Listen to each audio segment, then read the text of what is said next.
Баршаңызға сәлем, сіздермен Луиза, менің каналыма қош келдіңіздер. Бүгін сіздермен жасалу жолы ерекше және формасы қызғалдақ гүліне ұқсас болып келетін осындай тәтті дайындаймыз. Ол үшін біз 120 грамм қаймақ немесе айран қоссаңыздар болады, 120 грамм сүт, 110 грамм сұйық май, 2 жұмыртқа, 1 пачка разрыхлитель және 500 грамм ұн қажет болады.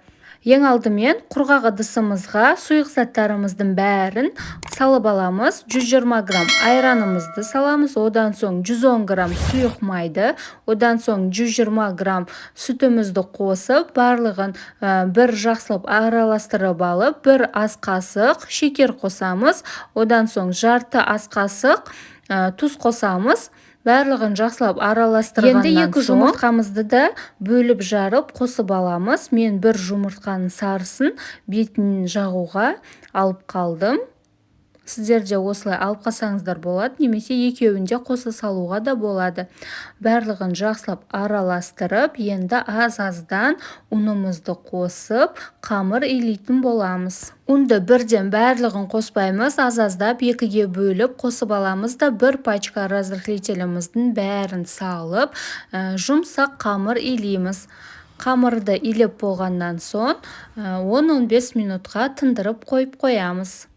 Ендігі кезекте начинкамызды дайындаймыз. Ол үшін бізге 400 грамм творогымызды алып, үстіне 3-4 қасық шекерімізді салып, вилканың көмегімен жақсылап езіп араластырып аламыз, немесе блендердің көмегімен езіп алсаңыздар да болады.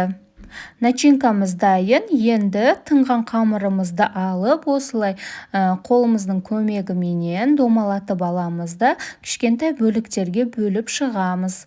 Қамырымызды осындай кішкентай бөліктерге бөліп алғаннан соң қолымызбен домалақтап кішкентай зуала жасаймыз. Енді осы кішкентай зуала қамырларымызды оқтауменен самсаны жайған сияқты жайып шығамыз. Сосын шетінен осындай пышақтың көмегімен бір сызық етіп кесіп аламыз. Сосын бір шетіне бір қасықтай начинкамызды салып, осындай видеодағыдай етіп домалатып, сосын түбін осындай түйіп, артқа қарай жіберіп, осындай гүл формасында, тюльпан формасында шығарамыз. Түйілу жолын тағы да бір рет көрсетіп өтейін. Сонымен қыздар, мен творогты начинка қолдандым. Сіздер өз қалауларыңызша басқа да начинка қолдансаңыздар болады, немесе пияз бен ет қосып самса дайындасаңыздар да болады. Тура осы қамырмен күшті болып шығады. Міндетті түрде дайындап көріңіздер. Тағы да менің каналыма тіркелуді ұмытпаңыздар.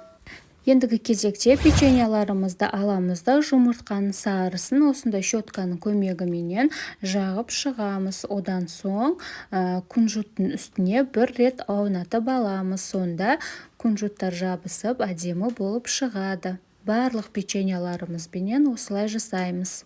Листімізге пергамент қағазын төсеп, печеньяларымыздың бәрін қойып шығамыз да, және қызып тұрған духовкада 180 градуста беті қызарғанша пісіріп шығамыз.